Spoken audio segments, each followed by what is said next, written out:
Welcome to Hauntales, where darkest stories come alive.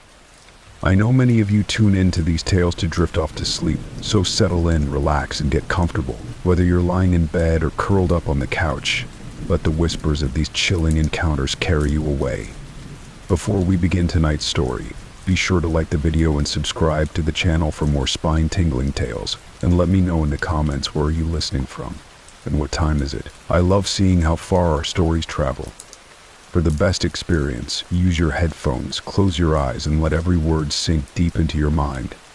Now we begin our stories for tonight.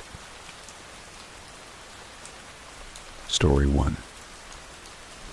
I got hunted.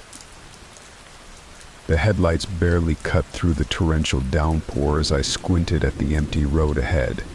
I should have known better than to take this shortcut, but I was already running late for my sister's engagement party. Now, as the wind howled and rain lashed against my windshield, I realized this might have been the worst decision I'd made all year. That's when I heard a sputtering cough from the engine, followed by an ominous rattle.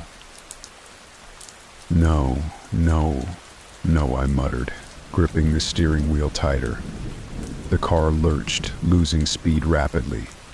I managed to guide it to the shoulder before it shuddered to a complete stop. I sat there for a moment, listening to the rain drumming on the roof and trying to calm my racing heart. This couldn't be happening. Not here. Not now. I fished my phone out of my purse, praying for at least one bar of signal. Nothing. Of course. With a deep breath, I popped the hood and stepped out into the deluge. The rain soaked through my clothes instantly, plastering my hair to my face. I propped open the hood and peered inside, the meager light from my phone revealing absolutely nothing. Frustration surged within me as I contemplated my next move. A pair of headlights appeared in the distance, growing brighter as they approached. I waved my arms, hoping they'd stop. To my relief, the vehicle, a pickup truck, slowed and pulled up behind me. A man stepped out, raincoat pulled tight around him. He approached with a friendly wave. "Car trouble," he called over the storm. "Yeah," I replied, trying to keep the desperation out of my voice.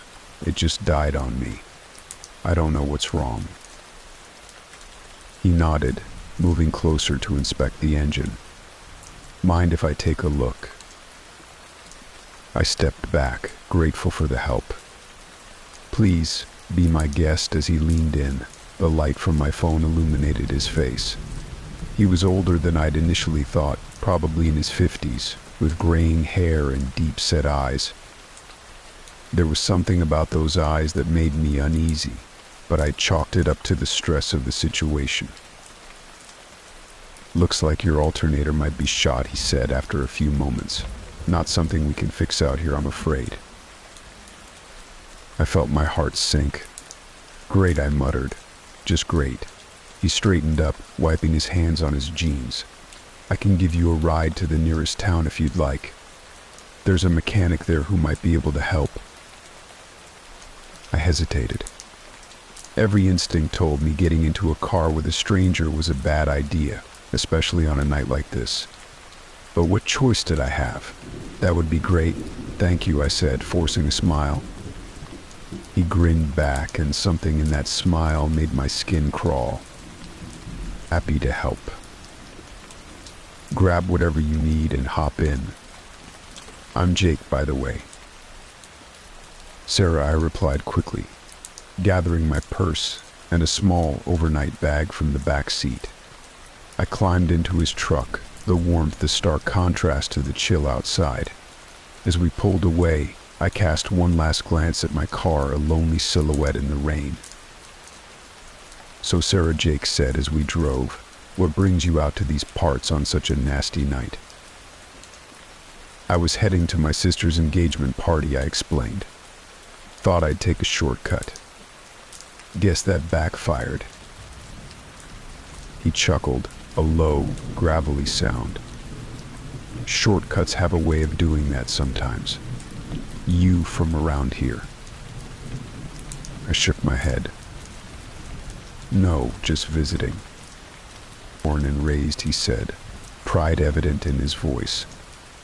Know these roads like the back of my hand. We lapsed into silence for a few minutes, the rhythmic swish of the wipers the only sound. I found myself studying Jake out of the corner of my eye. His hands gripped the steering wheel tightly, knuckles white. Every so often he'd glance my way, that unsettling smile playing on his lips.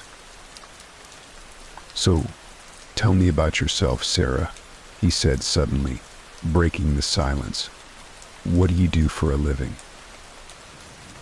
"I'm a teacher," I replied, keeping my answer vague. Something told me to be cautious with personal information. "A teacher, huh? That's admirable work." "What grade?" he asked. Third, I lied. I actually taught high school, but didn't want to say that. Jake nodded, his eyes never leaving the road.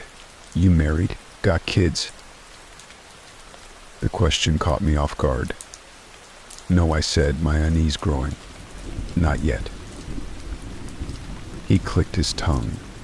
"Pretty girl like you." "That's a shame." I shifted uncomfortably in my seat, searching for a way to change the subject. "How much further to town?" I asked, trying to steer the conversation back to safer ground. "Oh, we've got a ways to go yet," he said, that smile returning. "Plenty of time to chat." My heart rate picked up. I didn't remember the town being this far when I'd passed through earlier. I tried to focus on the road, looking for familiar landmarks, but the rain made it nearly impossible to see anything beyond the immediate range of the headlights. "And you know," Jake continued, his tone conversational, "it's not safe for a woman to be out alone on a night like this. All sorts of unsavory characters about." I swallowed hard, my mouth suddenly dry. "I'm usually more careful," I managed to say. He glanced at me, his eyes glinting in the dim light. "Oh, I'm sure you are. But sometimes careful just isn't enough." A chill ran down my spine that had nothing to do with my wet clothes. I subtly checked the door handle, relieved to find it unlocked. At least I had an escape route if I needed it. "You said there was a mechanic in town?" I asked, trying to steer the conversation back to safer ground. Jake nodded.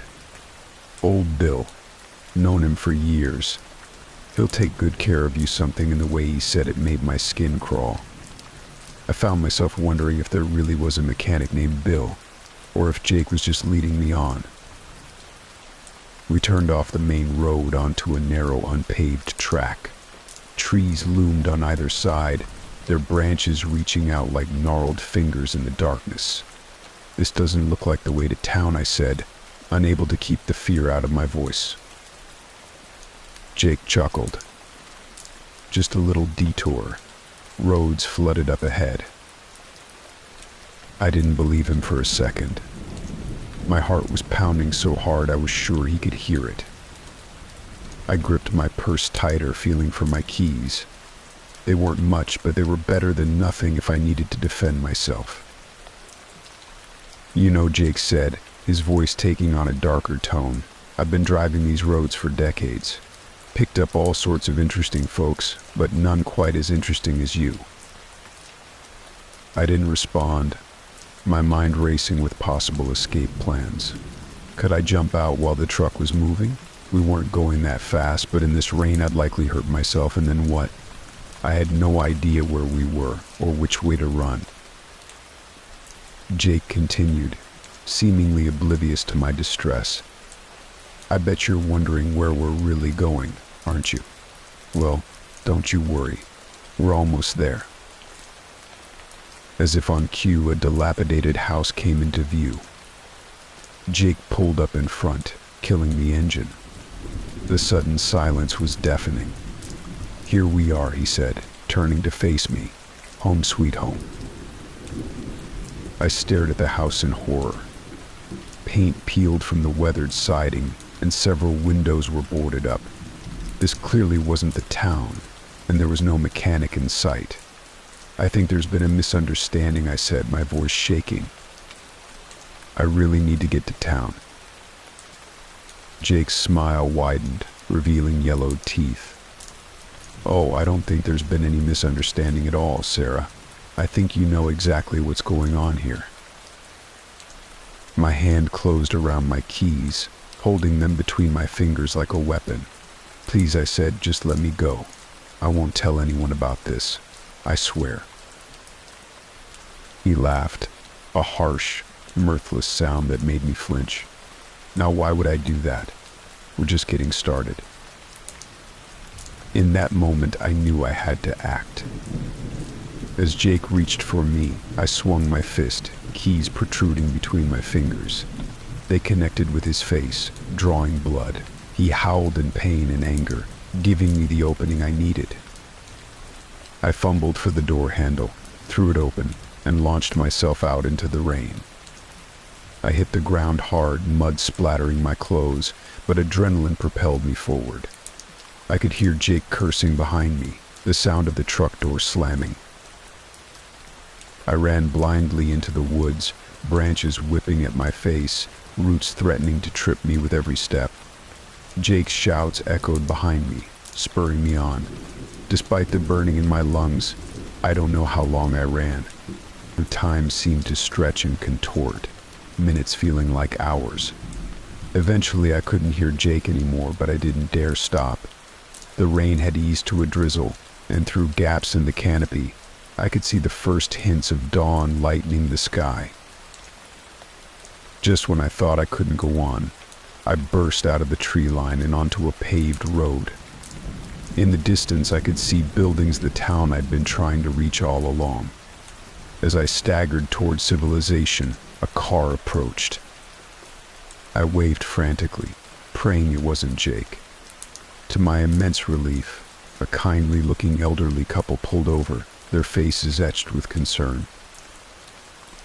"Are you all right, dear?" the woman asked as I collapsed into their back seat. I shook my head, tears finally spilling over. "No," I managed to say between sobs, "but I will be. Can you take me to the police station?" As we drove into town, I watched the sun rise, painting the sky in shades of pink and gold. I was safe, but I knew the memory of that night would haunt me for a long time to come. I made a silent vow to myself: no more shortcuts, no more trusting strangers. Sometimes the longest way around is the safest way home. The key card clicked, and I pushed open the door to room 237, eager to collapse onto the bed after a grueling day of meetings. Little did I know this mundane motel room held a secret that would plunge me into a night of terror I'd never forget.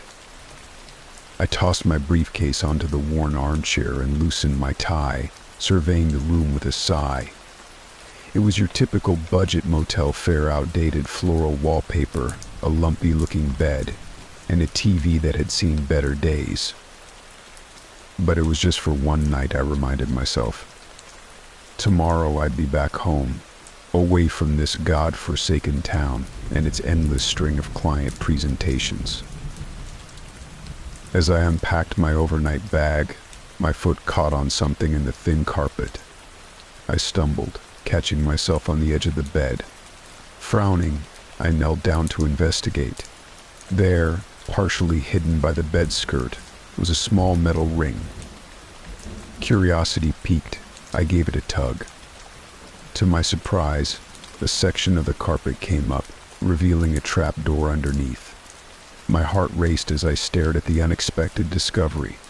1,000 questions raced through my mind. What was this doing here? Where did it lead? I hesitated, common sense warring with curiosity. The smart thing would be to call the front desk, report the find, and request a new room. But something held me back. Maybe it was the thrill of the unknown, or maybe I was just too tired to deal with moving rooms. Whatever the reason, I found myself reaching for the handle. The trap door opened with a soft creak, revealing a narrow ladder descending into darkness. The air that wafted up was cool and damp, carrying a musty odor that made me wrinkle my nose. I fished my phone out of my pocket, switching on the flashlight. The beam illuminated a small, cramped space below some kind of crawl space or tunnel. It looked like it extended beyond the confines of my room. Against my better judgment, I lowered myself onto the ladder. Each rung creaked under my weight as I descended, my heart pounding in my chest.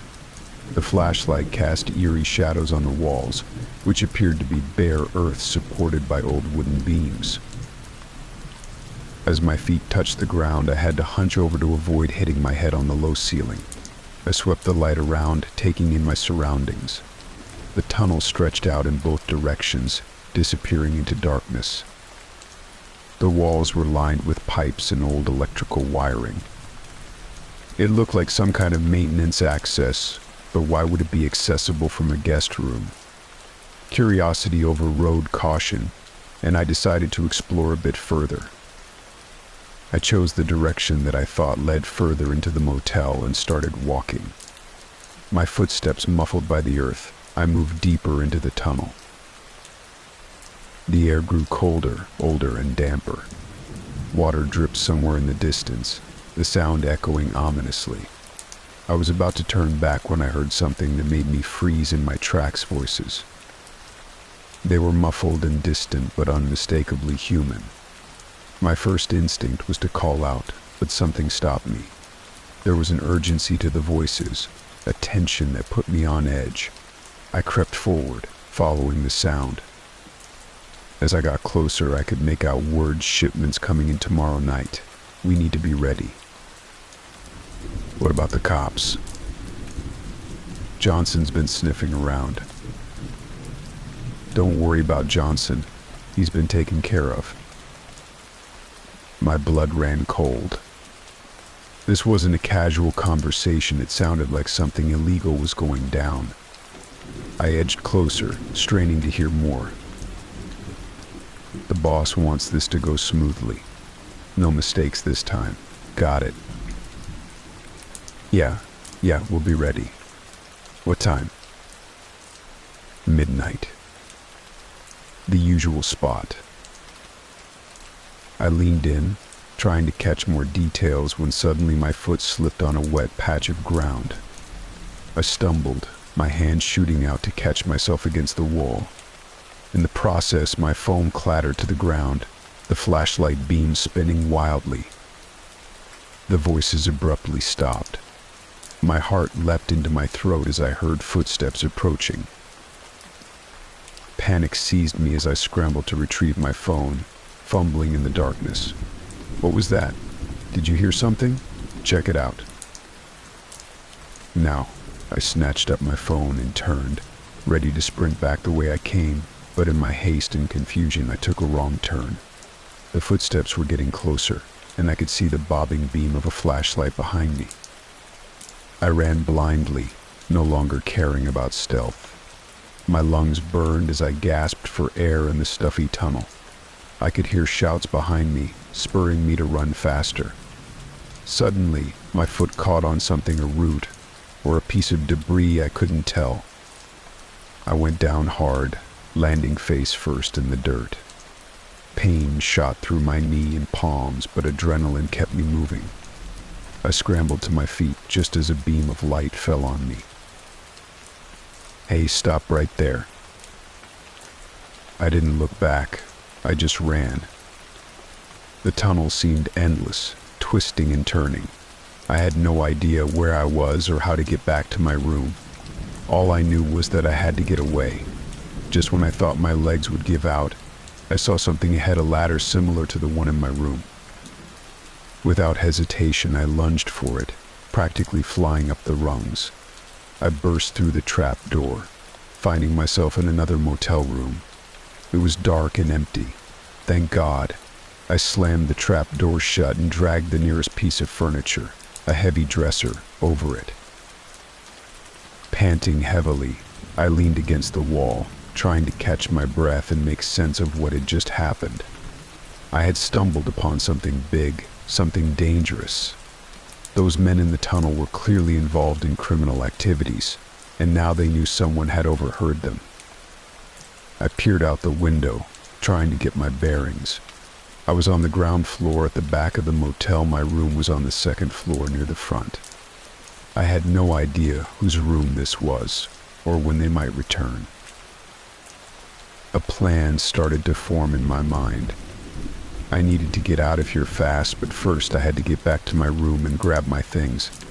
I couldn't leave any trace of my presence. Cautiously, I opened the door and peered out. The parking lot was quiet, no sign of any suspicious activity. I slipped out, trying to look casual as I made my way back to the main building. My heart was in my throat as I climbed the stairs to the second floor. What if they had already found my room? What if they were waiting for me? I approached my door, keycard in hand. Taking a deep breath, I swiped it and pushed the door open, half expecting to find angry criminals waiting for me. But the room was empty, exactly as I had left it. I let out a sigh of relief, then quickly began gathering my things. I had to get out of here before they figured out which room I was in. As I stuffed clothes into my bag, my mind raced.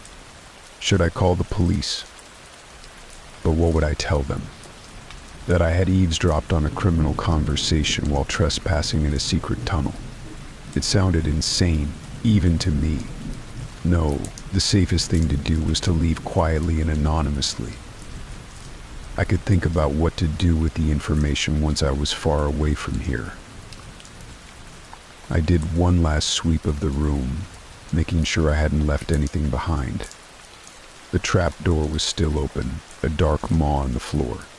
I hesitated, then closed it and dragged the armchair over it. It wasn't much, but it might slow them down if they came looking. With my bag packed, I took a deep breath and opened the door. The hallway was clear. I made my way to the stairs, forcing myself to walk at a normal pace, despite every instinct screaming at me to run.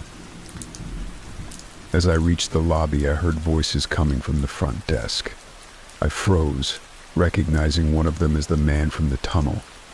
Panic threatened to overwhelm me, but I forced it down. I couldn't go out the front. I'd have to find another way. I backtracked, following signs to a side exit. Just as I pushed the door open, I heard a shout behind me. They'd spotted me. I ran, no longer caring about looking suspicious, sprinting across the parking lot to my car. Fumbling with the keys, the shouts grew closer. Finally, I got the door open and threw myself inside. The engine roared to life just as two men burst out of the motel entrance. I threw the car into reverse and peeled out of the parking lot, tires screeching. In my rearview mirror, I could see them running toward a parked car. They were going to follow me. My hands shook as I navigated the dark streets, constantly checking the mirror.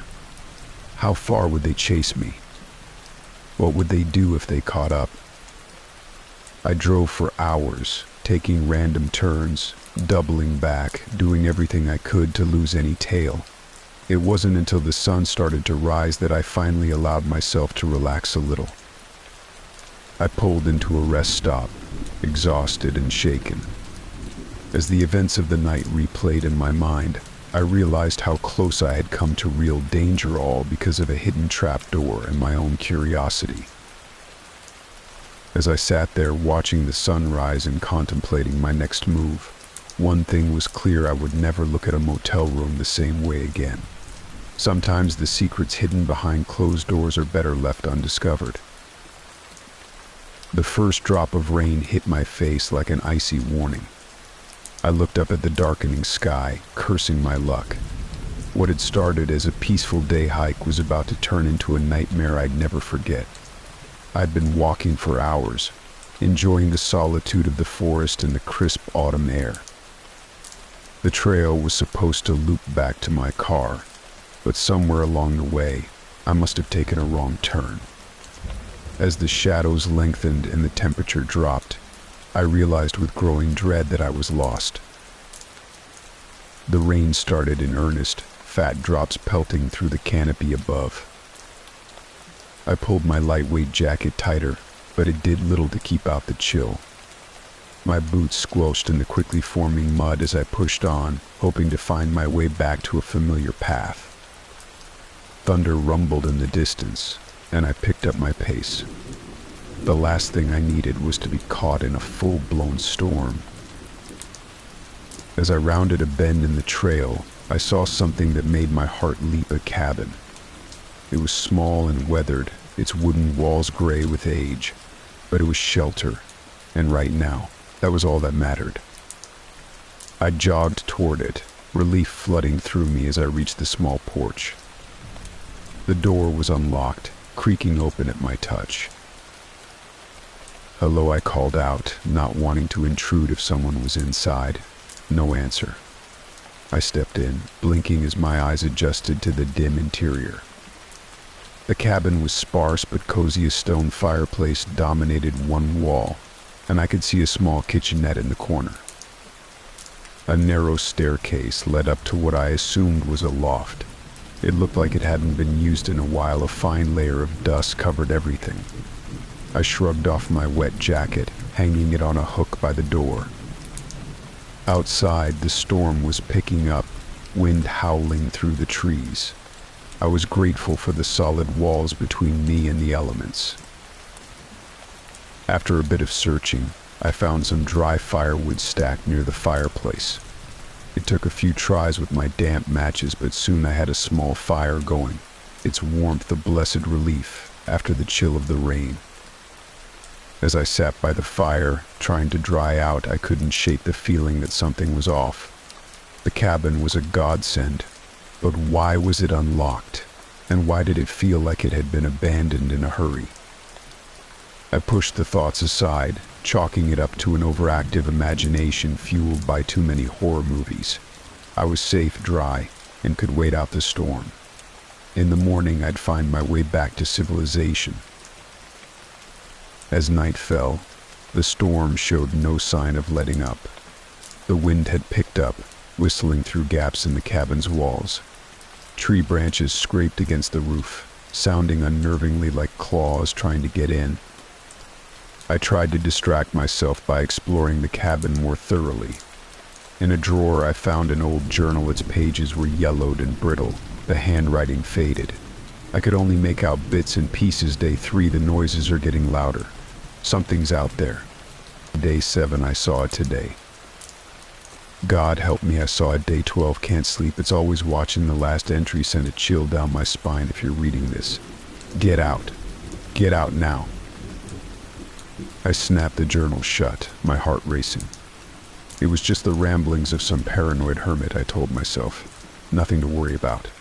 A loud crack of thunder made me jump, and suddenly the cabin was plunged into darkness. The fire had gone out. I fumbled for my flashlight, the beam barely piercing the thick darkness as I moved to relight the fire. A sound froze me in place. It came from outside, a low, guttural growl that was definitely not the wind. I held my breath, straining to listen. There it was again, closer this time. And then another sound, the unmistakable crunch of footsteps on the porch. My mind raced. Was it a bear? A mountain lion? Whatever it was, I didn't want to meet it. I backed away from the door, looking for something to defend myself with. The footsteps stopped right outside the door. I could hear heavy breathing, snuffling at the crack under the door. My own breath came in short, panicked gasps. The door handle began to turn slowly, deliberately. I raised my makeshift weapon, a fire poker I'd grabbed from beside the fireplace, ready to face whatever was coming through that door. But the door didn't open. Instead, the handle stopped moving, and I heard the footsteps retreat. Relief washed over me, but it was short-lived. A new sound reached my ears. Something was climbing up the side of the cabin. I could hear claws scraping against wood, moving toward the window. I backed into a corner, my eyes fixed on the window as a shadow passed by, momentarily blocking out what little moonlight filtered through the storm clouds. Then I saw a face pressed against the glass. But it wasn't human. Its eyes glowed an eerie yellow in the darkness, its features twisted into something nightmarish. Our gazes locked, and I felt a primal fear unlike anything I'd ever experienced before. It disappeared as quickly as it had appeared, but I could still hear it moving around outside, circling the cabin. I was trapped, with only a flimsy wooden structure between me and whatever that thing was. Hours passed like this, with me huddled in the corner, jumping at every sound. The creature, whatever it was, seemed content to wait me out, occasionally scratching at the walls or letting out a low growl to remind me of its presence. As the first light of dawn began to filter through the windows, the noises outside finally ceased. I waited, hardly daring to breathe, but there was nothing but silence. Slowly, cautiously, I approached the door. My hand shook as I reached for the handle. I took a deep breath, steeling myself, and yanked the door open. The porch was empty, the forest beyond was quiet, peaceful even, as if the terrors of the night had been nothing but a bad dream. But the deep claw marks in the wooden railing told a different story. I didn't wait around to see if the creature would return. I grabbed my still damp jacket and set off down the trail, my legs carrying me as fast as they could go. I didn't know if I was going the right way, and at that point I didn't care. I just needed to get as far away from that cabin as possible. It was mid-afternoon when I finally stumbled onto a road. A passing motorist took pity on me, giving me a ride to the nearest town. I must have looked a sight muddy, disheveled, with wild eyes and an even wilder story. The local sheriff listened patiently as I recounted my experience, but I could see the skepticism in his eyes. He promised to send someone to check out the cabin, but his tone made it clear he didn't expect to find anything. As I sat in a diner later waiting for a friend to come pick me up, I couldn't shake the memory of those glowing eyes, that inhuman face. I knew what I had seen, what I had experienced, even if no one else believed me. I glanced out the window toward the forest looming in the distance. For a moment I could have sworn I saw a shadow move between the trees, a pair of yellow eyes gleaming in the darkness. But when I blinked, it was gone. I turned back to my coffee, my hands shaking slightly as I raised the cup to my lips. I knew one thing for certain: I would never set foot in those woods again. Some mysteries are better left unsolved, some creatures better left undiscovered. As I left the diner, the journal I'd found in the cabin weighed heavy in my pocket.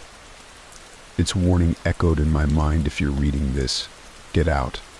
Get out. Now I had gotten out, but I couldn't shake the feeling that it wasn't over.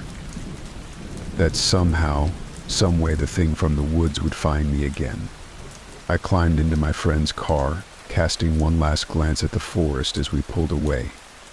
I made a silent vow to myself I would be ready next time. Because deep down I knew there would be a next time. The creature had my scent now, and something told me it wasn't the type to give up easily. The trees receded in the rearview mirror, but the memory of that night in the cabin would stay with me forever. It was a reminder of the thin line between safety and danger, between the ordinary world and the darkness lurking just out of sight. I shivered, feeling the weight of the unknown pressing down on me, an ever-present specter that whispered of the horrors that lie just beyond the edges of our understanding. Story 2. The Curse of the Chest. I never considered myself the adventurous type. I had grown up in a small town, the kind where everyone knows everyone, and life's biggest thrills came from the occasional bar fight or a town festival. My days were filled with routine work at the hardware store, beers at the local pub, and mindless chatter about football or the weather. But everything changed the day I met Rick. Rick was an outsider, a drifter with a wild look in his eyes and stories of far-off places. He had come into town looking for supplies and stayed for a drink at the pub. That's where we first met, and where he first told me about the chest.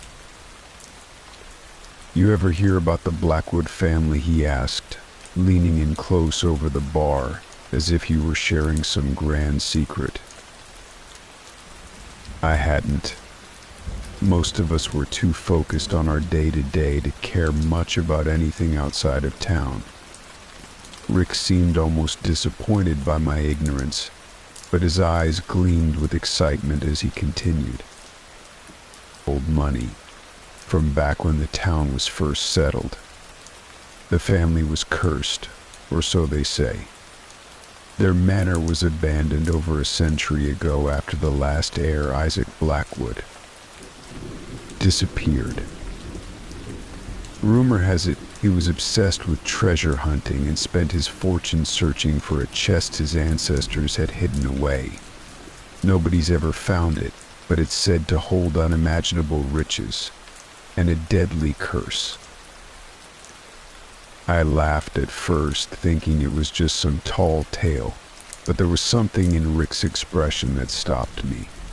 He wasn't kidding. "How do you know all this?" I asked, intrigued despite myself. He hesitated for a moment, then pulled a worn leather journal from his bag. "This belonged to Isaac," he whispered. "I found it buried beneath some rubble when I was passing through the old manor. I've been following his clues for months, and I'm close. I know where the chest is, but I need someone I can trust to help me get it." I don't know why I agreed to go with him. Maybe it was the allure of treasure, the idea of breaking free from the mundane. Or maybe it was the way Rick talked about adventure, as though the very air around him crackled with excitement. By the next day I had packed a bag and found myself driving with him to the outskirts of town, to the Blackwood Manor. The manor was exactly as I imagined it: dark, decrepit, and looming. The windows were shattered, the doors hanging off their hinges, and the grounds were overgrown with weeds that reached up to my knees. It had the feel of a place forgotten by time, abandoned by both man and nature. "This is where it all started," Rick said quietly as we approached the front doors.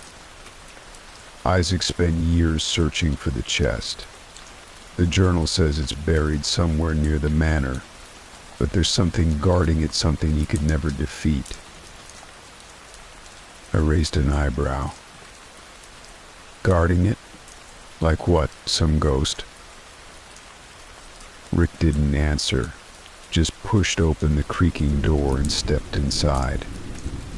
The air inside was stale, thick with the scent of decay and dust.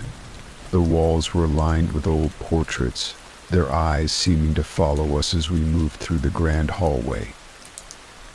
Every footstep echoed like a warning in the vast, empty space. Our group wasn't large, just the two of us, Rick and me, and two others he had recruited along the way: Sarah, a history major who specialized in ancient artifacts, and Jake, an old friend of Rick's who claimed to have expertise in traps and ancient mechanisms. They were both waiting inside when we arrived, their faces pale in the dim light filtering through the grime-covered windows. "It's in the woods," Sarah said, pointing to an old map laid out on the dusty table in front of her. Isaac's journal mentioned a hidden entrance beneath a tree that overlooks the manor. We'd been searching for days, but no luck yet. "That's why we needed more hands," Jake added with a wry smile. "The woods are huge, and the terrain's a nightmare, but we're close, I can feel it." We set out early the next morning, making our way through the dense forest that surrounded the manor. The trees were ancient, their thick branches intertwining to form a dark canopy overhead. The deeper we went, the more oppressive the air became, thick with moisture and an unsettling quiet. No birds sang, no wind rustled the leaves. It was as if the entire forest was holding its breath, waiting for something. Hours passed as we trudged through the undergrowth, our feet sinking into the soft, moss-covered ground. Sarah kept referring to Isaac's journal, muttering about ancient symbols and coded messages. Rick seemed on edge, his eyes darting around as if expecting something to jump out at any moment. Jake, on the other hand, was calm and collected, casually whistling a tune as he hacked through the brush with a machete. Then we found it. It wasn't much to look at: a massive, gnarled oak tree, its roots twisting and curling around each other like the tentacles of some ancient beast. But as we drew closer, Sarah pointed out an inscription carved into the bark, faded with age but still legible. "It's the mark of the Blackwood family," she whispered. "This is it." Rick wasted no time, dropping to his knees and clearing away the moss and dirt at the base of the tree. Beneath the tangled roots, a stone slab lay hidden, etched with strange runes. "I told you," he grinned, looking up at me. "We're close." With Jake's help, we pried the stone slab free, revealing a narrow tunnel leading down into darkness. A cold draft wafted up from below, carrying with it the scent of damp earth and something else, something rotten. "Smells like death," Jake muttered, lighting a torch and peering into the abyss. "You sure about this, Rick?" Rick didn't answer. He was already halfway into the tunnel. The passage was narrow and claustrophobic, the walls damp and slick with moss. We descended deeper into the earth, the air growing colder and more oppressive with every step. I could hear the sound of dripping water echoing through the tunnel, but otherwise it was eerily silent. After what felt like hours, the tunnel opened up into a cavernous chamber, its walls lined with ancient stone pillars. In the center of the room stood a pedestal, and on that pedestal sat the chest. It was smaller than I expected, about the size of a large jewelry box, but it was made of blackened wood, intricately carved with symbols and runes. A heavy iron lock secured the lid, and as I drew closer, I could feel a strange energy radiating from it, like a pulse beneath my skin. Rick reached out to touch it, but Sarah grabbed his arm, her face pale. "Wait," she whispered. "There's something wrong." Before anyone could react, the ground beneath us shifted. The pillars creaked, and a low rumble echoed through the chamber. The torchlight flickered, casting long shadows that seemed to move on their own. Jake swore under his breath as the walls began to close in around us. "Trap," he yelled, pulling Rick away from the chest just as the ground beneath the pedestal collapsed. Suddenly, a deafening roar filled the chamber. I turned just in time to see something emerging from the shadows, something monstrous. Its body was twisted and malformed, a grotesque blend of bone and sinew, covered in rotting flesh. Its eyes glowed with a sickly green light, and its mouth was filled with jagged, broken teeth. It moved with unnatural speed, lunging toward us with a scream that echoed through the chamber. We ran. The tunnel seemed to stretch on forever as we fled, the creature's guttural roars growing closer with every step. My heart pounded in my chest, my lungs burning as I struggled to keep up with the others. Sarah was just ahead of me, her face contorted in terror. Rick and Jake were already at the entrance, frantically clawing their way out of the tunnel. I could feel the creature behind me, its rancid breath on the back of my neck. The ground trembled beneath its weight, and I could hear the sickening squelch of its decayed limbs as they dragged across the earth. Just as I thought it would catch me, I reached the surface. Jake grabbed my arm, yanking me out of the tunnel, just as the creature's gnarled hand reached for my ankle. We scrambled away from the entrance, watching in horror as the creature let out another ear-piercing screech before retreating back into the darkness. For a moment, none of us said anything. We were too stunned, too terrified to speak. Finally, Rick broke the silence. "We have to go back."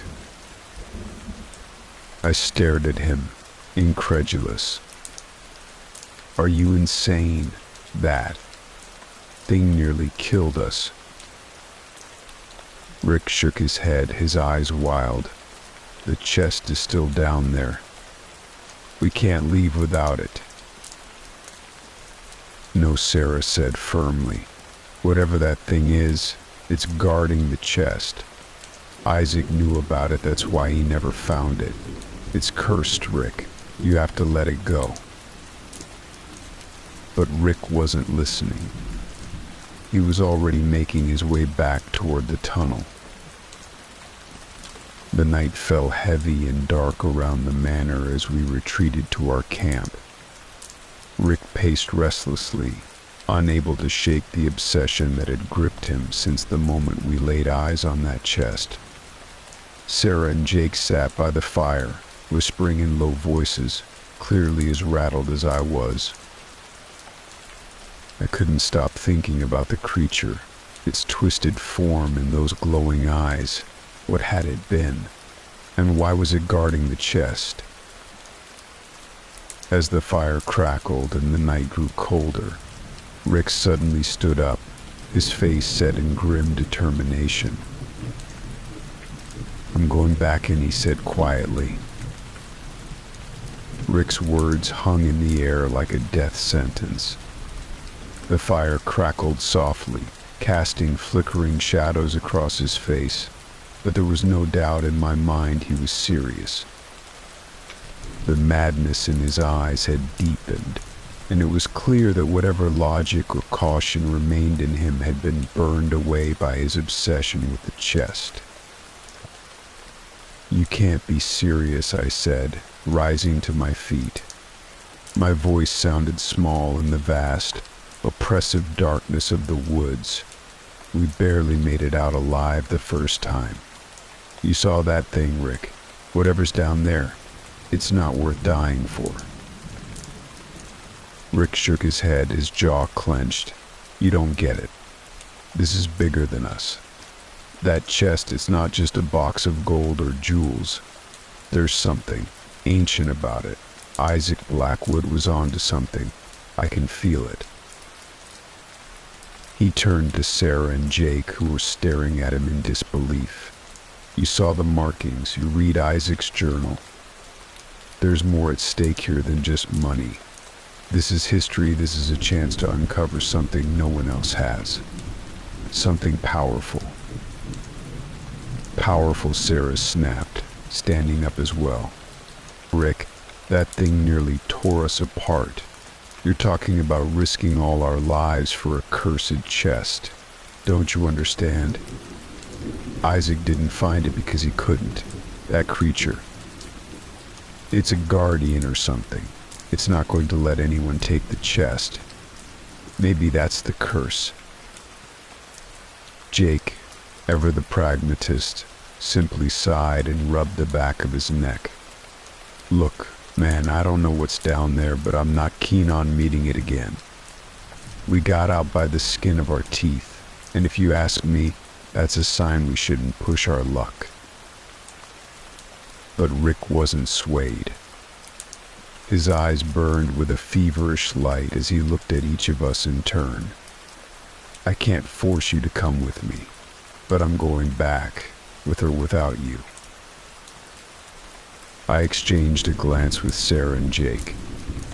The unspoken question was clear: were we really going to let him go down there alone?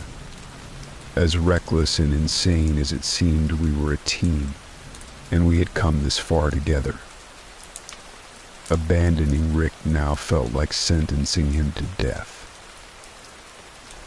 Jake groaned, shaking his head. "Damn it, Rick. Fine. But we're doing this smart. We go in, we take the chest, and we get out. No more heroics." Sarah bit her lip but nodded reluctantly. "We have to be careful. This time we need a plan." An hour later, we stood once again at the mouth of the tunnel. The entrance loomed before us like a black, yawning maw, the stone slab we had pried open earlier still cast aside. I could feel the cold, damp air seeping up from below, chilling me to the bone.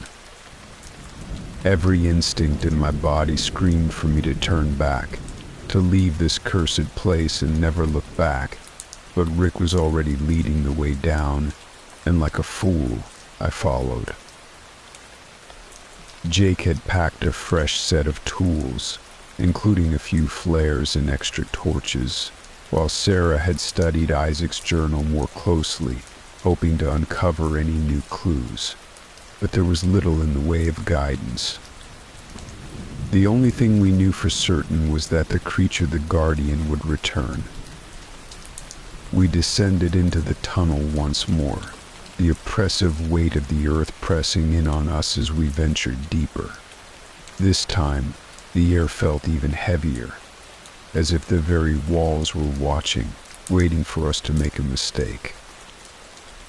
Every footstep echoed in the silence, and with each step, the dread inside me grew. Finally, the tunnel opened up into the cavernous chamber once again.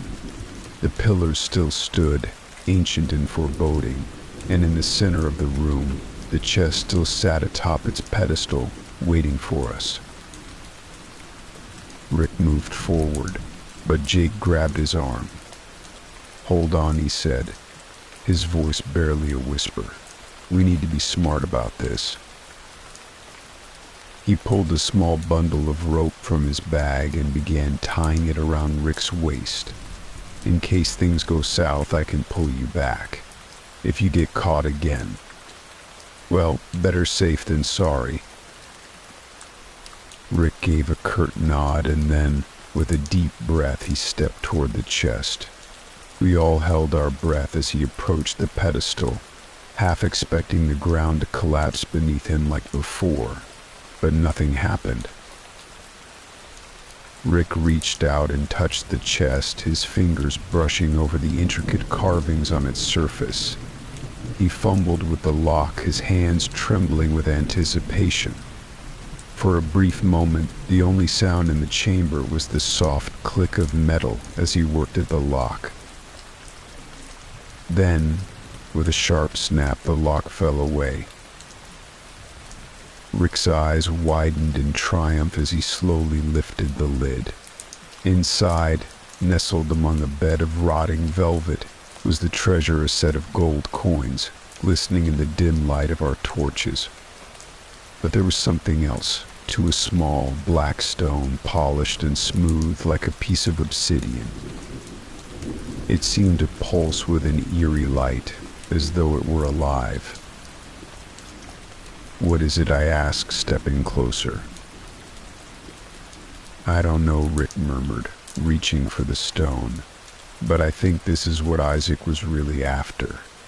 This is what the journal..." Before he could finish, a deafening roar filled the chamber.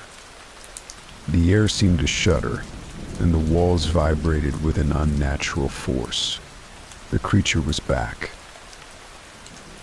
I spun around just in time to see it emerge from the shadows, its massive, decayed body lurching toward us with terrifying speed. Its glowing eyes were locked onto Rick, and its mouth opened in a grotesque scream that reverberated through the cavern, shaking the very ground beneath us. "Run," Jake shouted, grabbing Rick and pulling him back as the creature charged. We bolted for the tunnel, the creature's heavy footsteps thundering behind us. It was faster this time, more aggressive, and I could feel its hot, putrid breath on the back of my neck as we sprinted through the narrow passage. The walls seemed to close in around us, and the ground trembled as if the entire tunnel was about to collapse. "Go, go, go," Sarah screamed, pushing me forward as the creature let out another bone-chilling roar. We scrambled through the tunnel, our bodies scraping against the damp, slick walls. The light from our torches flickered and danced wildly, casting grotesque shadows that seemed to twist and contort into nightmarish shapes. I could hear the creature gaining on us, its heavy, clawed feet pounding the earth with terrifying force. Suddenly, Jake's rope went taut. He stopped dead in his tracks, yanking it hard, but Rick wasn't behind him anymore. "Rick," I shouted, turning back to see him on the ground, his hands clutching the stone. The creature was nearly upon him, its decayed fingers reaching out to drag him into the abyss. "Get up," I screamed, but Rick was frozen in place, his eyes locked on the stone. It was glowing now, a deep, malevolent light that pulsed with an unnatural energy. The creature screeched again, inches from him. Jake acted fast, grabbing the rope and pulling with all his strength, dragging Rick back just as the creature lunged. The tunnel shook violently as the creature slammed into the walls, its claws tearing through the stone in a fit of rage. But it couldn't reach us. We burst out of the tunnel, gasping for air as we collapsed on the ground outside the manor. The night was eerily quiet, the only sound our labored breathing as we tried to comprehend what had just happened. Rick still held the stone in his hand, but his expression was different now, haunted. His eyes were wide and his hands shook as he stared at the pulsating light within the stone. "We should have left it down there," Sarah said, her voice trembling. "That thing, whatever it is, it's tied to the chest, and now it's tied to that stone." "What do you mean?" I asked, but deep down I already knew. There was something wrong with that stone, something ancient and evil. Rick finally looked up at us, his face pale. "We have to finish what Isaac started." The days that followed were a blur of fear and paranoia. Every night we heard the distant roar of the creature, echoing through the forest, growing closer with each passing hour. It was searching for the stone, for Rick. And as long as he had it, none of us were safe. It was Jake who first suggested we return to the manor, to bury the stone where we had found it and seal the chest for good. But Rick refused. He had become obsessed with the stone, convinced that it held some kind of power, some key to unlocking the secrets of the Blackwood family. But the curse was real. As the days passed, Rick's obsession with the stone grew darker. His face became gaunt, eyes hollow from lack of sleep. He spent hours in his tent, muttering over Isaac's journal, tracing the old maps and sketches, his hands trembling as though the weight of his discovery had consumed him. At night, the creature's distant roars grew louder, no longer confined to the depths of the cave. Each time we heard it, we would huddle together around the fire, weapons ready, though deep down, we knew they would be useless. Whatever that thing was, it wasn't of this world anymore. Sarah, Jake, and I had made countless attempts to convince Rick to return the stone, to put it back where it belonged. But every time he waved us off, saying that we didn't understand, that we were on the cusp of something monumental. He was convinced the stone was a key to a power none of us could comprehend. "We need to leave," Sarah whispered to me one night as we sat by the fire. The flames cast uneasy shadows on her face, making her look as scared as I felt. "If Rick won't listen, we have to save ourselves. That thing is getting closer. Every night it's louder, more agitated. We have to go." I wanted to agree with her. Hell, every part of me screamed that we should pack up and leave, abandon Rick to his madness. But something kept me rooted there. Maybe it was guilt. Maybe it was fear of what would happen if we left him. Rick had been my best friend for years. I couldn't just leave him behind. Not yet. "I'll talk to him again," I promised, though my voice sounded hollow. "Tomorrow we'll make him see reason." The next morning, I found Rick sitting by the lake, the black stone resting in his hands. It no longer glowed like it had in the cave, but even in the daylight, it seemed to pulse faintly, like it was breathing, alive. "Rick," I started cautiously, "you need to let it go. This isn't just some treasure hunt anymore. That thing, it's not going to stop until it gets the stone back. We need to put it back in the chest, seal it, and leave. Isaac Blackwood didn't want anyone to have this. There's a reason he never made it out." Rick didn't look at me. His eyes were fixed on the stone, his thumb brushing over its smooth surface. "You don't understand. Do you?" he said softly, his voice distant. "This stone, it's more than just part of the treasure. It's a piece of something greater." Isaac Blackwood wasn't just a treasure hunter. He was after something bigger. Power. Immortality. I frowned, stepping closer. Immortality. "Rick, listen to yourself. That thing is hunting us. This isn't about treasure or power anymore. We're talking about survival." Finally, he looked up, and I saw something in his eyes that made my blood run cold. It was as if he was no longer fully there, as though the Rick I knew had been replaced by something else, something darker, more dangerous. "I've seen things," Rick whispered. "Since I touched this stone, I've had visions. Blackwood wasn't just searching for gold. He was looking for a way to transcend death. This stone, it's part of that. If I can unlock its secrets, we can have everything. Wealth, power, life beyond death." I took a step back, my heart pounding in my chest. "Rick, you sound insane. This stone is cursed. Can't you see that? It's controlling you." "No," he snapped, standing up abruptly, his eyes wild. "It's showing me the truth. Blackwood knew this. He wanted this. And now it's my turn. I'm not giving it up." Before I could argue, Jake and Sarah appeared, having overheard the conversation. Jake looked tense, his jaw clenched as he regarded Rick. "Rick," Jake said cautiously, "we've been patient, but this has gone too far. The stone is doing something to you. We need to get rid of it now." Rick glared at him, clutching the stone to his chest.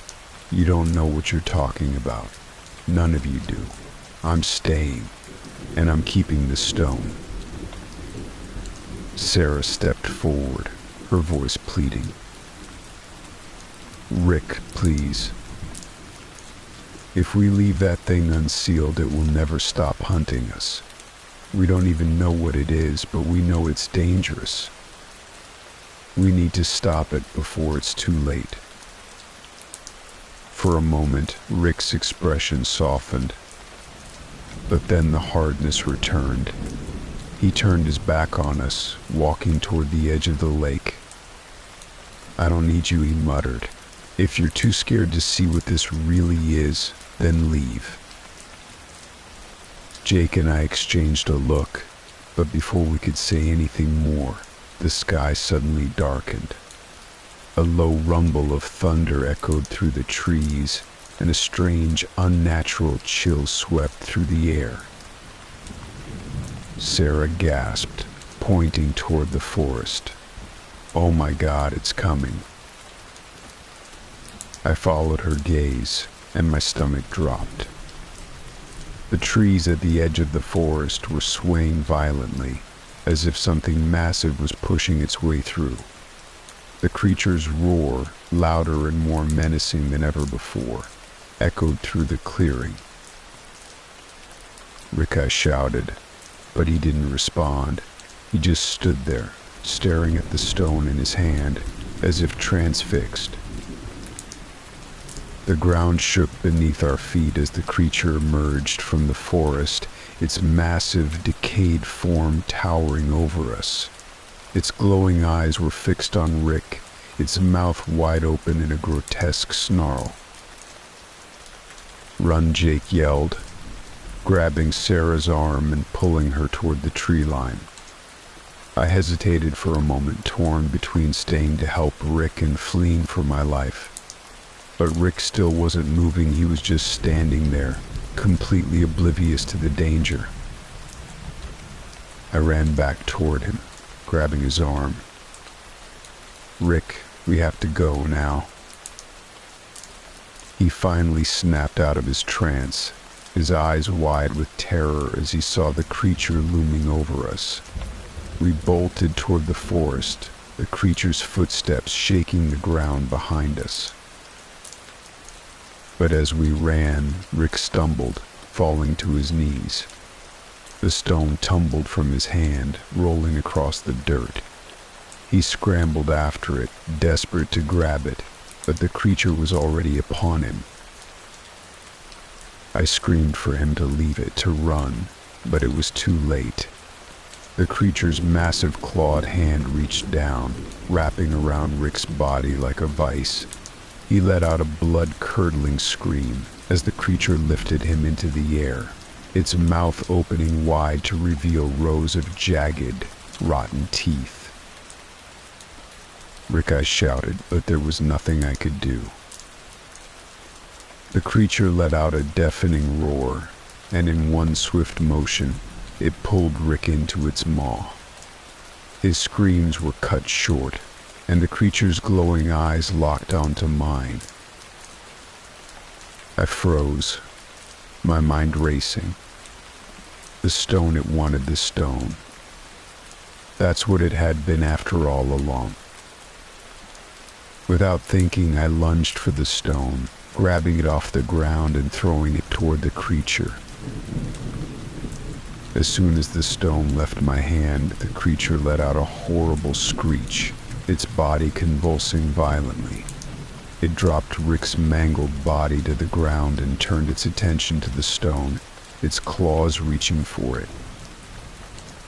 Taking my chance, I turned and ran, sprinting toward the trees where Jake and Sarah were waiting.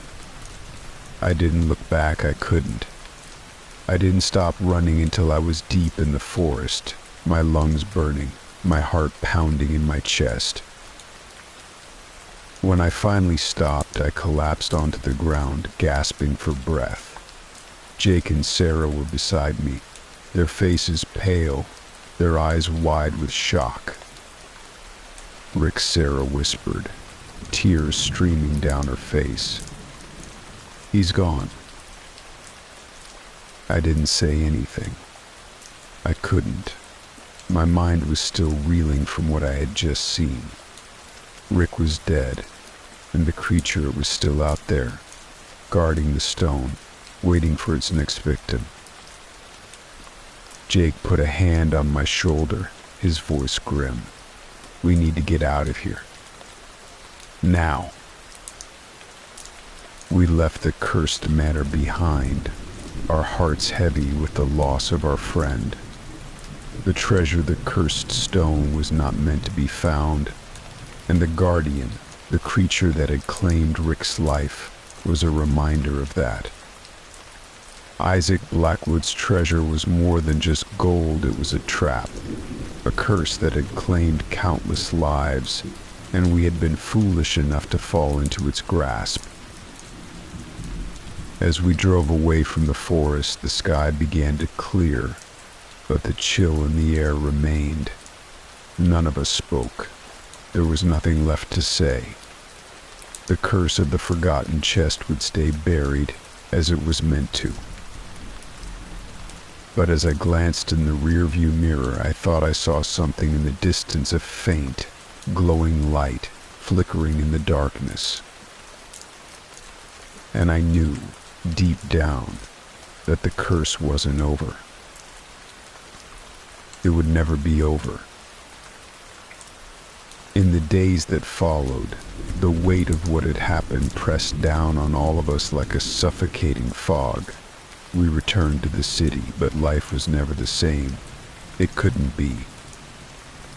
The horror of what we had witnessed, the loss of Rick, the curse we had unwittingly unleashed haunted us like a shadow that refused to fade. I found myself constantly thinking about Rick.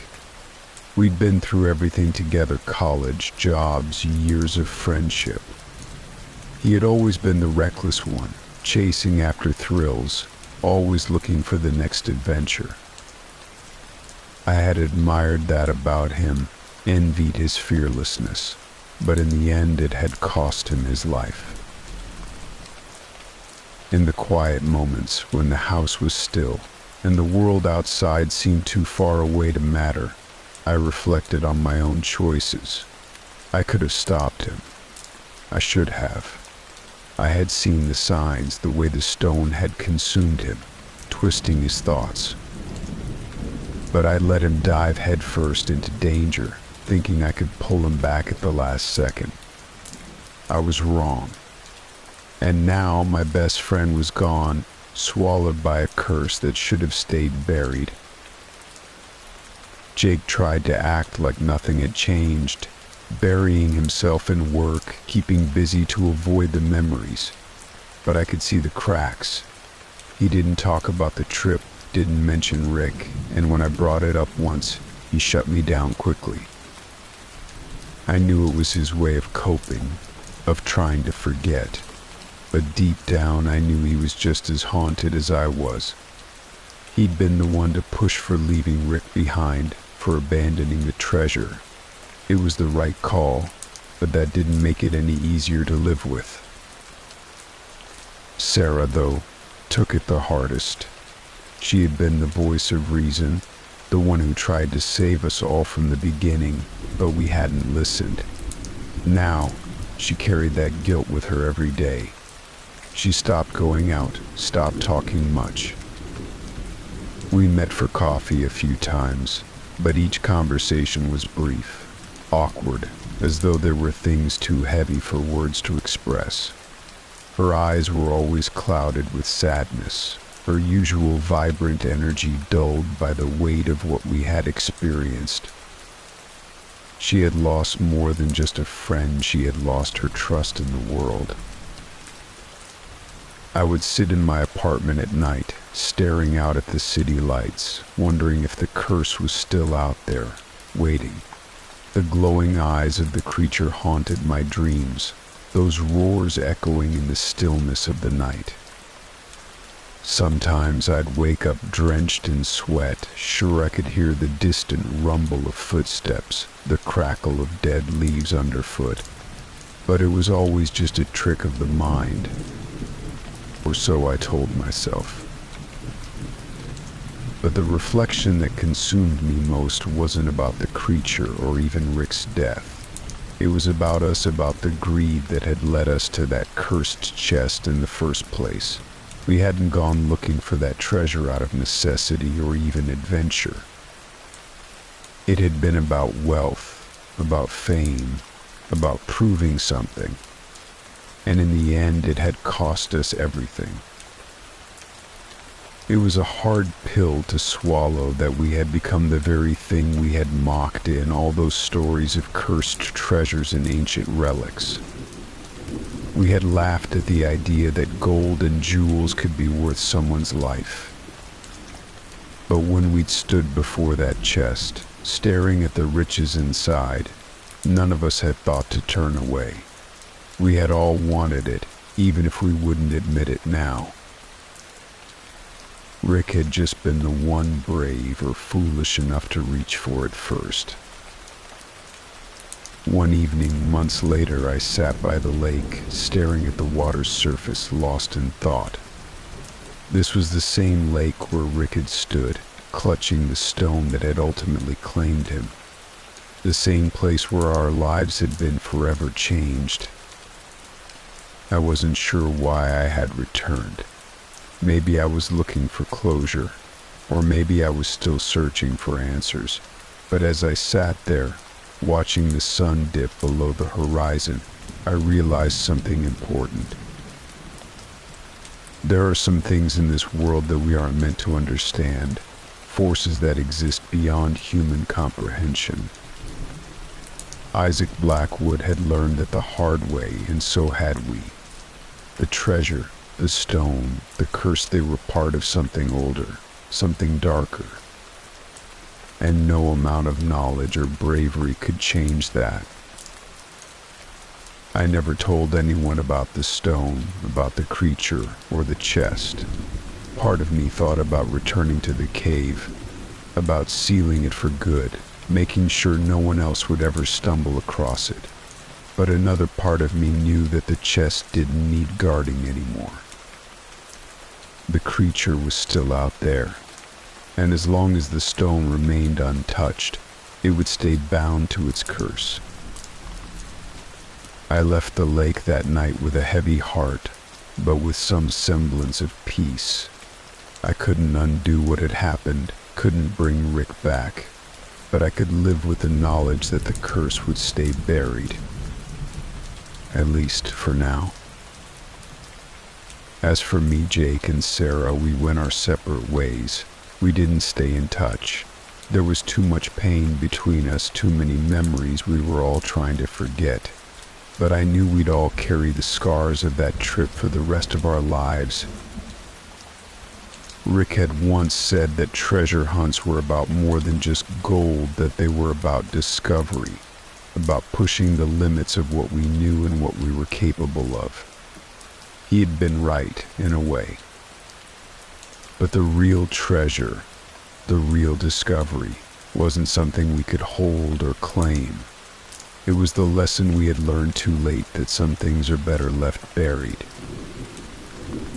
And so the cursed chest remained hidden deep in the forest, sealed by time and tragedy. And though I tried to move on, to live my life as though nothing had changed, I knew that the curse would never truly be gone. It would wait. And one day someone else would find it.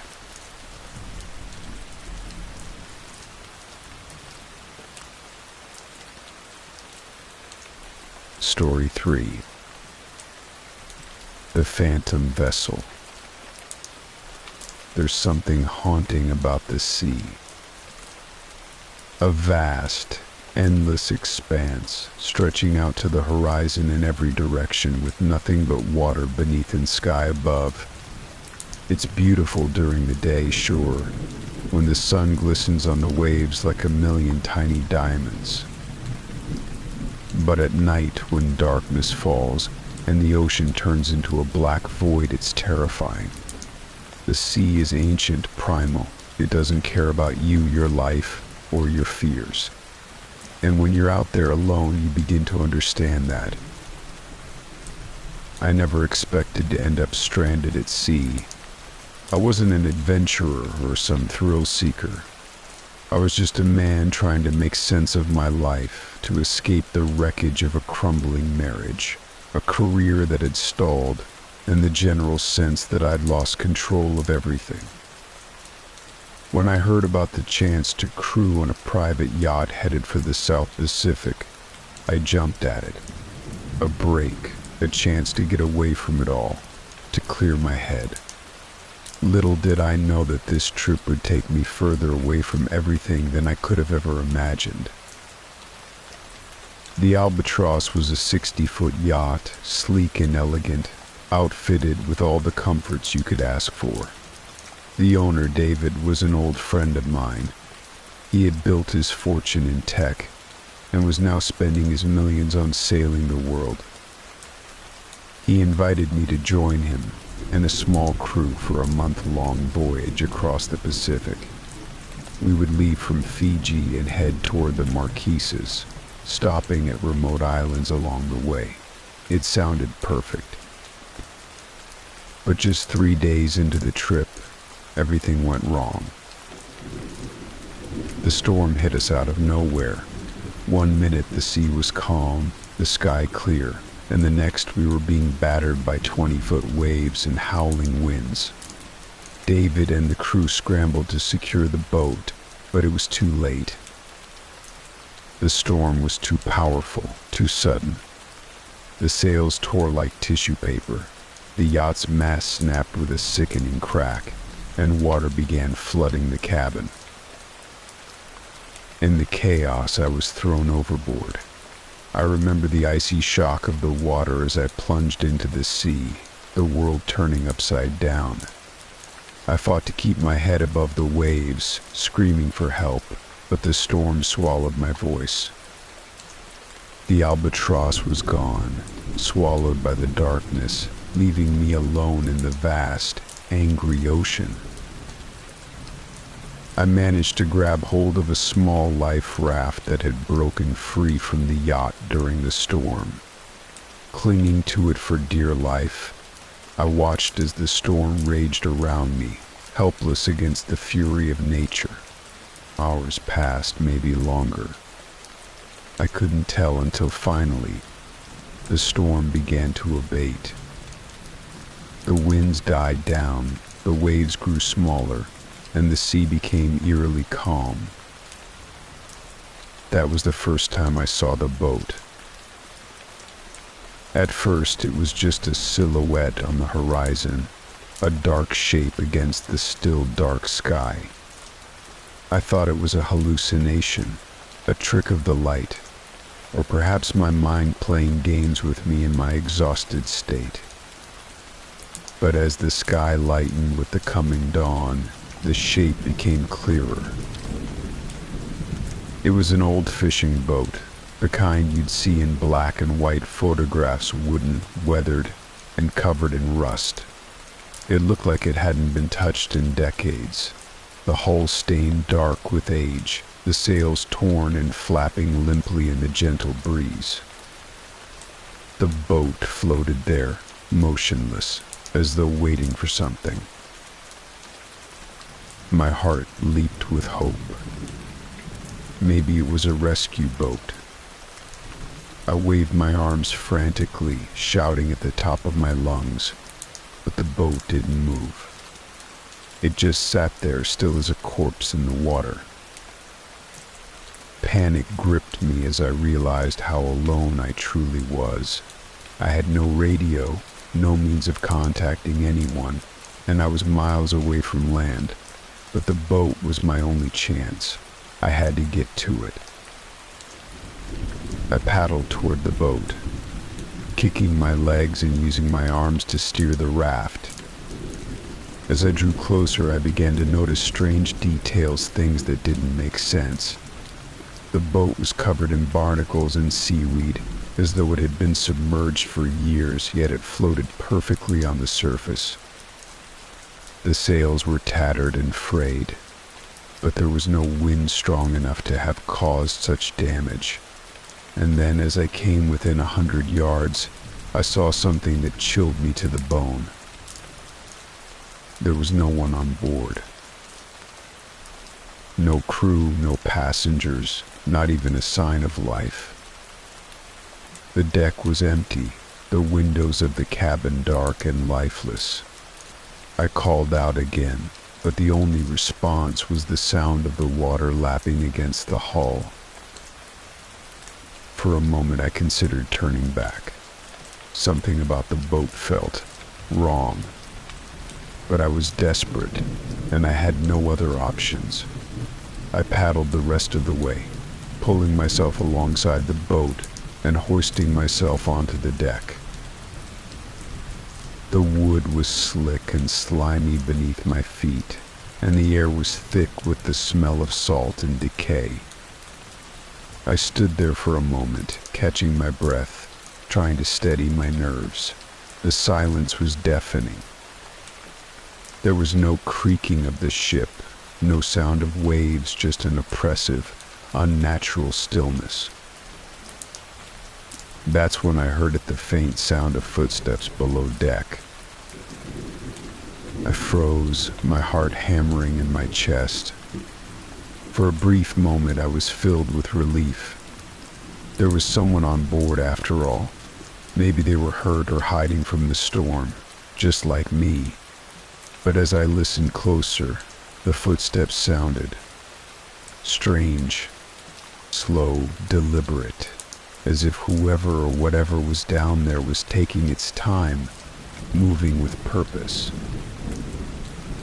"Hello," I called out, my voice trembling. No response. Just the soft, rhythmic sound of footsteps. I should have left. I should have jumped back into the raft and paddled away as fast as I could. But curiosity, or maybe sheer desperation, got the better of me. I slowly made my way toward the hatch leading below deck, my hands shaking as I gripped the railing. The hatch was old and rusted, the metal handle cold to the touch. I hesitated for a moment, then pulled it open. The smell hit me first, a thick, rotting stench that made my stomach churn. I gagged, covering my mouth with my sleeve, but I forced myself to look down into the darkness. The narrow staircase leading below deck was slick with moisture, the walls covered in mold and seaweed. And at the bottom I saw a faint light flickering, like an old lantern swaying in the breeze. The footsteps had stopped. Taking a deep breath, I descended the stairs, one step at a time, the wood creaking beneath my weight. The light grew brighter as I reached the bottom, and I found myself in a long, narrow corridor lined with doors. The air was thick with humidity, the walls sweating with moisture. I could hear the faint sound of dripping water echoing in the distance. And then I saw it. At the far end of the corridor, a figure stood, barely visible in the flickering light. It was tall, its silhouette gaunt and twisted, with long, bony fingers that curled around the doorframe. It stood perfectly still, watching me. I opened my mouth to scream, but no sound came out. I backed away, my heart pounding in my chest. The figure didn't move, didn't make a sound, it just stood there, staring at me with eyes I couldn't see. My body screamed for me to run, to get out, but my legs felt like lead. I was frozen, paralyzed by fear. Suddenly the light flickered, and the figure vanished. The corridor was empty, the only sound the distant drip of water. I didn't wait to see if it would return. I turned and bolted back up the stairs, my feet slipping on the slick wood, my breath coming in ragged gasps. I burst through the hatch and onto the deck, the cold air hitting me like a slap in the face. But the boat had changed. The once still sea around me was now churning, the water dark and roiling like something alive. The sky had turned a sickly green, clouds swirling overhead, blocking out the sun, and the boat was sinking. The deck tilted beneath my feet, and I stumbled, grabbing onto the railing to keep from falling. The boat was going down fast, pulled into the depths by some unseen force. I had to get off. Now. I sprinted toward the edge of the boat, my eyes scanning the water for the life raft, but it was gone, vanished, as if it had never been there. Panic surged through me. There was no way out. As the boat sank lower, I heard the footsteps again, louder this time, echoing all around me. I turned, my eyes darting across the deck, but there was no one there. The footsteps grew closer, faster, until they seemed to be right behind me. I spun around, and there, standing at the edge of the deck, was the figure. Its face was obscured by shadow, but I could feel its eyes boring into me, cold and hungry. Its long, bony fingers reached out toward me, and I stumbled back, my heart hammering in my chest. I had to jump. It was my only chance. With a final, desperate glance at the figure, I leaped off the sinking boat and plunged into the dark, churning water below. The cold hit me like a shock, but I forced myself to swim, kicking my legs and thrashing my arms. I couldn't see the boat anymore, just endless waves crashing all around me. The sky above was dark, the clouds swirling like a storm about to break. I swam for what felt like hours, my muscles burning, my lungs aching. But no matter how far I swam, the boat was always there, looming on the horizon, the figure watching from the deck. The ocean was endless. There was no escape. Days passed, or maybe it was weeks. Time lost all meaning. I drifted on the raft, the sun beating down on me during the day, the cold gnawing at me at night. I was starving, dehydrated, delirious. But every time I closed my eyes, I saw the boat. It was always there, waiting. I don't know how much longer I can survive out here. The sea is unforgiving, and the boat is relentless. It haunts my every waking moment, stalking me through the endless expanse of water. I can hear the footsteps again, echoing across the waves. It's coming for me. The sea doesn't care about you. It doesn't care about your hopes, your fears, or your life. It's ancient, primal, and it will take you if it wants. And now, it wants me. The days stretched into an endless, punishing cycle of light and darkness, punctuated only by the agony of my thirst and hunger. At first I counted the days, keeping a mental tally in the hope that it might tether me to reality. But soon, the numbers blurred and the passage of time became irrelevant. The sun rose and fell with a merciless consistency, scorching my skin during the day, then abandoning me to the freezing cold at night. Each time I closed my eyes, I saw that accursed boat. It loomed on the horizon, always just beyond reach, a spectral reminder that I was not alone on these forsaken waters. The boat never left my sight. I would try to turn away, fix my gaze on the opposite direction, focus on the empty horizon, but whenever I looked back, it was there. I stopped paddling after a while.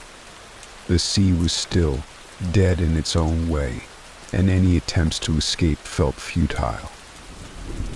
And yet, I couldn't shake the feeling that the boat was moving, not toward me, but with me. No matter how far I drifted, it remained in the same spot, as though tethered to my very soul. I tried to rationalize it at first. Maybe it was a derelict, drifting on the same currents as I was. But that didn't explain the footsteps. At night they grew louder, heavier. The sound would begin faint, as though the steps came from deep within the hull, and then they would grow, ascending toward the deck as if something were moving closer, searching for me. I would lie awake on the raft, my body stiff with fear, waiting for the inevitable moment when I would open my eyes and find a figure standing at the edge of the boat, staring down at me with eyes that I could never quite see. But the figure never came close again, at least not in sight. The footsteps haunted me nonetheless, echoing across the water, reverberating in my mind long after the sound had faded into silence. I began to dream of the boat. In the dreams, it was no longer a decrepit fishing vessel, but a grand ship, once majestic but now ruined by time and neglect. The decks were covered in rot, the sails in tatters, and the air reeked of salt and decay. I would find myself standing on the deck alone, my feet sinking into the damp wood, the sky above an oppressive gray, the sea stretched out in every direction, endless and black, and always I would feel something watching me. I would wander the empty corridors of the ship, my heart pounding in my chest, the silence so thick it felt suffocating. Sometimes I would hear the faint whisper of voices, just out of earshot, or see a shadow move in the corner of my vision, but I was always alone. It was only when I reached the captain's quarters, when my hand touched the cold, rusted doorknob, that the terror would truly begin. I could never bring myself to open the door. Something waited for me on the other side, something ancient and malevolent, something that knew me better than I knew myself. In my dream, I would stand there, paralyzed with fear, as the door slowly creaked open on its own, revealing nothing but darkness within. The dreams were bad enough, but the waking hours were worse. My body began to deteriorate. The sunburns on my skin blistered and peeled, the salt water leaving cracks in my lips that stung with every breath. My stomach churned with hunger, but I couldn't bring myself to eat the emergency rations I had left. They tasted like ash in my mouth. Water was scarce, the last of my supply dwindling to nothing as the days went on. Every breath became a struggle, every movement an exertion of willpower I barely had left. And all the while, the boat remained. It was on the 10th day, or perhaps the 15th, that I finally lost all sense of hope. The sky had darkened once again, clouds rolling in like a curtain to smother the light. A storm was coming, I could feel it. The air had that electric tension to it, the calm before the violence. I sat in the raft, staring at the boat, wondering if this would be the storm that would finally take me. Maybe I wanted it to. Maybe I was ready to sink beneath the waves, to let the ocean swallow me whole and bring an end to the endless waiting. But as the first drops of rain began to fall, something changed. The boat began to move. At first it was subtle, a slight shift in the way it sat on the water, the faintest creak of wood, as if the vessel had come to life. I blinked, thinking it was just my mind playing tricks on me again, but no, it was moving. Slowly, deliberately, it drifted toward me, cutting through the still water with unnatural grace. My heart pounded in my chest as I watched, paralyzed with fear. The boat, which had been stationary for so long, was now coming straight for me. I scrambled to my feet, panicking, trying to get the raft moving, but the water had turned choppy, the waves picking up as the storm grew closer. The rain fell harder, drumming against the raft, the wind howling in my ears. I paddled with all the strength I had left, but it was no use. The boat was faster, closing the distance between us with terrifying speed. I could see the details now, the barnacles clinging to the hull, the rusted chains hanging from the sides, the tattered sails flapping wildly in the wind. And then, as the boat loomed over me, I saw the figure. It stood at the bow, its outline sharp against the stormy sky. The figure was tall and gaunt, its clothes hanging off its skeletal frame like rags. Its face was obscured by a hood, but I could feel its eyes on me, cold and malevolent. It raised a hand, pointing directly at me, and in that moment I knew I wasn't going to survive this. The boat rammed into the raft, knocking me off balance. I fell into the water, the cold shock of it stealing the breath from my lungs. I flailed, trying to keep my head above the waves, but the current was too strong. The boat towered over me, and as I looked up, I saw the figure standing at the edge, staring down at me, and then slowly it began to descend into the water. I screamed, but the sound was swallowed by the storm. The figure moved with an unnatural fluidity, its limbs bending in ways they shouldn't, its body sinking beneath the waves without making a sound. I kicked and thrashed, trying to swim away, but it was too late. I felt its cold hand wrap around my ankle, pulling me down into the depths. The water closed over my head, and the world went silent. I don't know how long I was under. Minutes? Hours? Time had lost all meaning. I should have drowned, should have succumbed to the crushing weight of the ocean, but somehow I was still alive. I floated in the darkness, my body limp, my mind numb. And then, slowly, the light returned. I opened my eyes and found myself lying on the deck of the boat. The storm was gone, the sky clear and blue above me. The sea was calm once more, as though nothing had happened. But I knew better. Something had changed. The boat, which had once been decrepit and lifeless, now felt alive.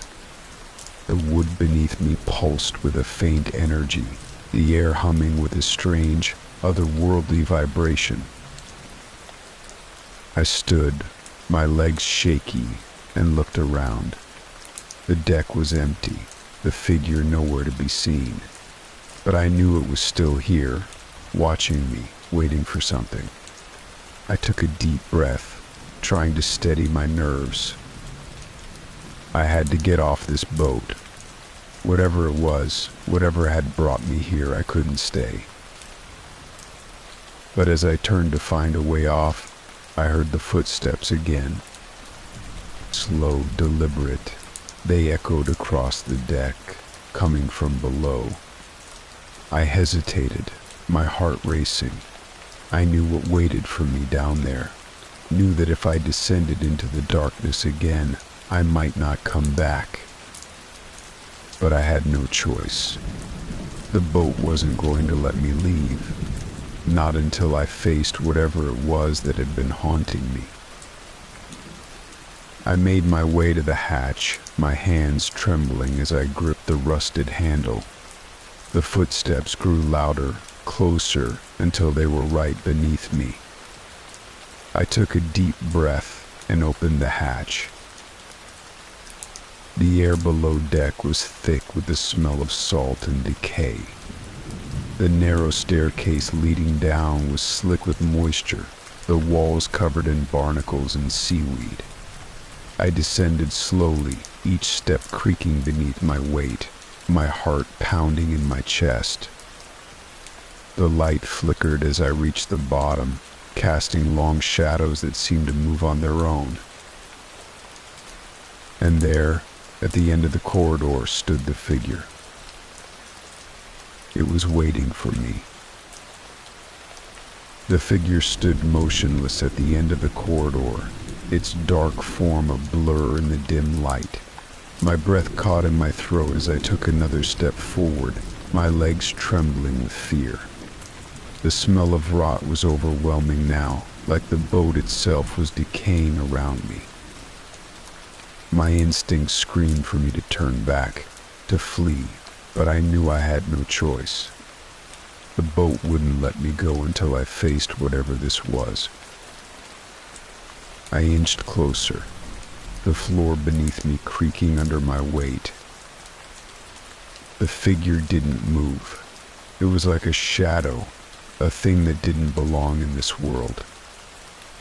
As I drew nearer, I could see the faint outline of its tattered clothing, the hood that hid its face, and the long skeletal fingers that hung at its sides. My heart pounded in my ears, drowning out everything else. The closer I got, the colder the air around me became, as if the figure was sucking the warmth from the very atmosphere. Then, as I was almost upon it, the figure turned. Slowly it raised its head, and for the first time I saw its face, or rather, what was left of it. The skin was pale and sunken, pulled taut over a skeletal structure that barely resembled anything human. Hollow eyes stared back at me, deep pits of blackness that seemed to go on forever.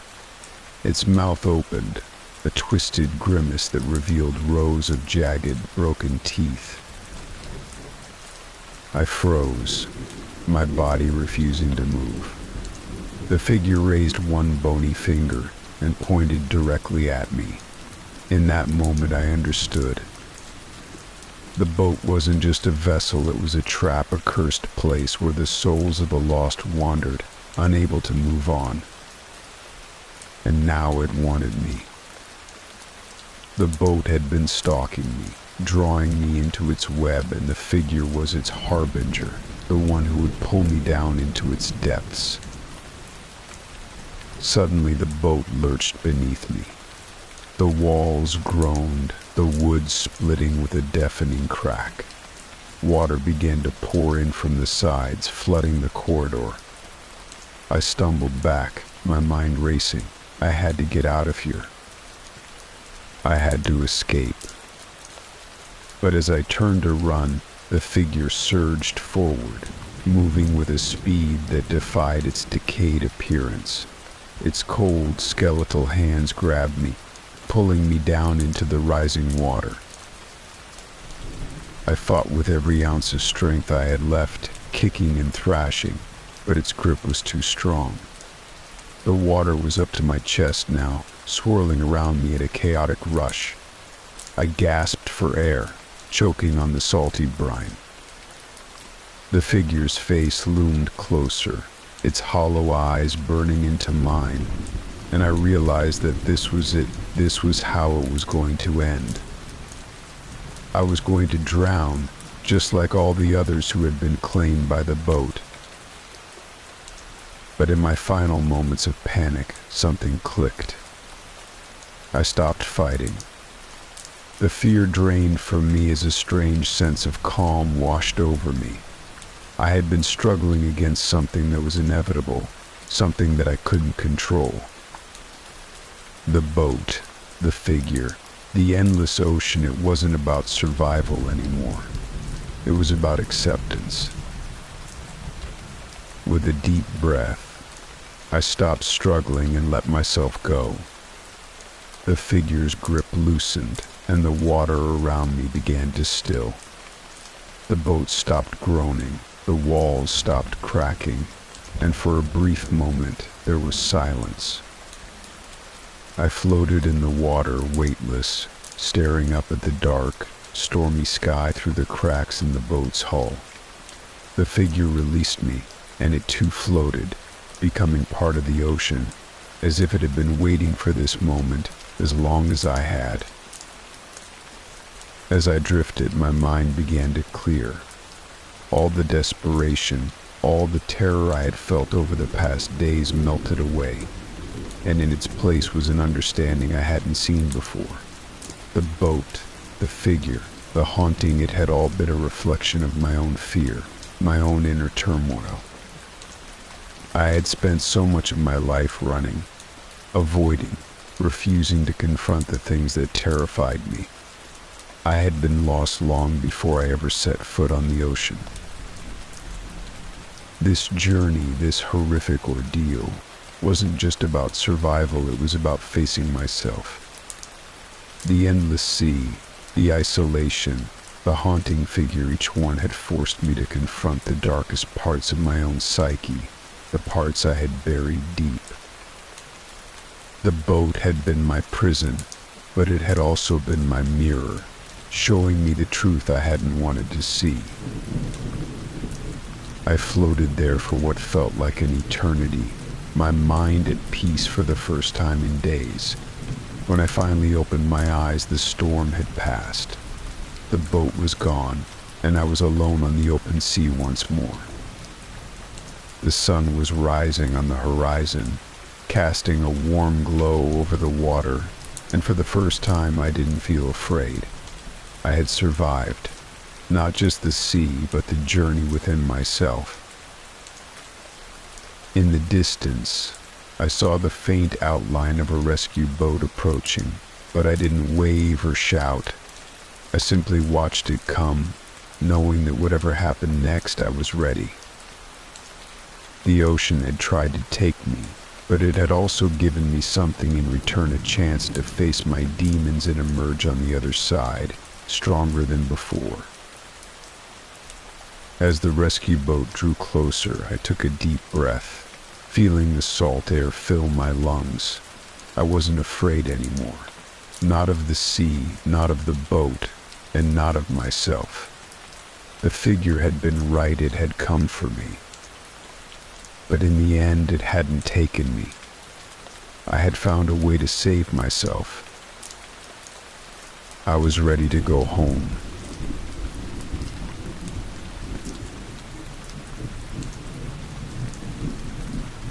As we reach the end of tonight's stories on Hauntales, it's time to let your mind drift away. Listen to the sound of the rain gently falling in the background. Let each drop calm your thoughts and ease you into a peaceful sleep. There's nothing to fear now, just the soothing rhythm of the rain. Focus on your breathing, let your body relax, and allow yourself to drift deeper into rest. Sleep peacefully, and we'll meet again tomorrow night for another story. Good night.